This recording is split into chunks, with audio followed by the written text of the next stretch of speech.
सोच, यह कहानी आपकी सोच बदल देगी। नमस्कार दोस्तों, एक बार की बात है, एक राजा ने अपने सैनिकों को सड़क के बीचों बीच एक बड़ी चट्टान रखने के लिए कहा। चट्टान को बीच सड़क में रखवा कर राजा ने अपने सैनिकों से छुपकर उस चट्टान पर नज़र रखने के लिए कहा कि देखना उस चट्टान को रास्ते से कौन हटाता है। लोग उस जगह पर आते रहे और जाते रहे, लेकिन किसी भी ने उस चट्टान को रास्ते से हटाने की कोशिश नहीं की।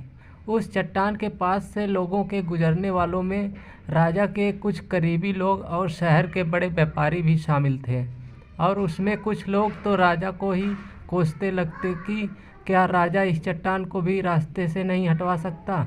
लेकिन किसी ने भी उस चट्टान को रास्ते से हटाने का प्रयास नहीं किया।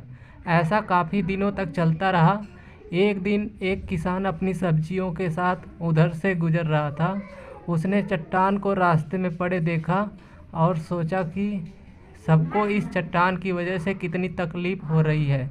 उसने अपनी मजबूत लाठी से उस चट्टान को एक तरफ धकेलने की कोशिश शुरू कर दी।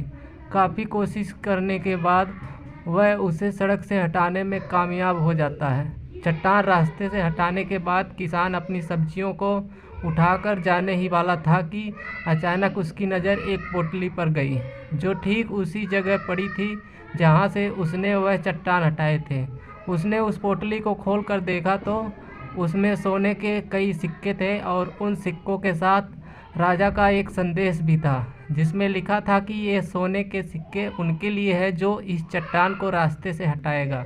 दोस्तों, बिल्कुल ठीक इसी तरह हम सबके लाइफ में भी कई परेशानियां आती हैं। कुछ लोग उन परेशानियों से बचकर निकल जाते हैं और कुछ रास्ता बदल देते हैं, और चंद लोग ठान लेते हैं उन परेशानियों का हल निकालने के लिए, और ऐसे ही लोग मुश्किलों में संभावनाएं और संभावनाओं में छिपे अवसर खोज लेते हैं। मजबूत इरादे और नेक दिल के साथ किए गए कोशिशों के परिणाम हमेशा ही अच्छे होते हैं। इसलिए जीवन के परेशानियों से घबराओ मत, बल्कि उस परेशानियों को हल करने की कोशिश करते हुए जीवन के सफ़र में आगे बढ़ते रहो। धन्यवाद।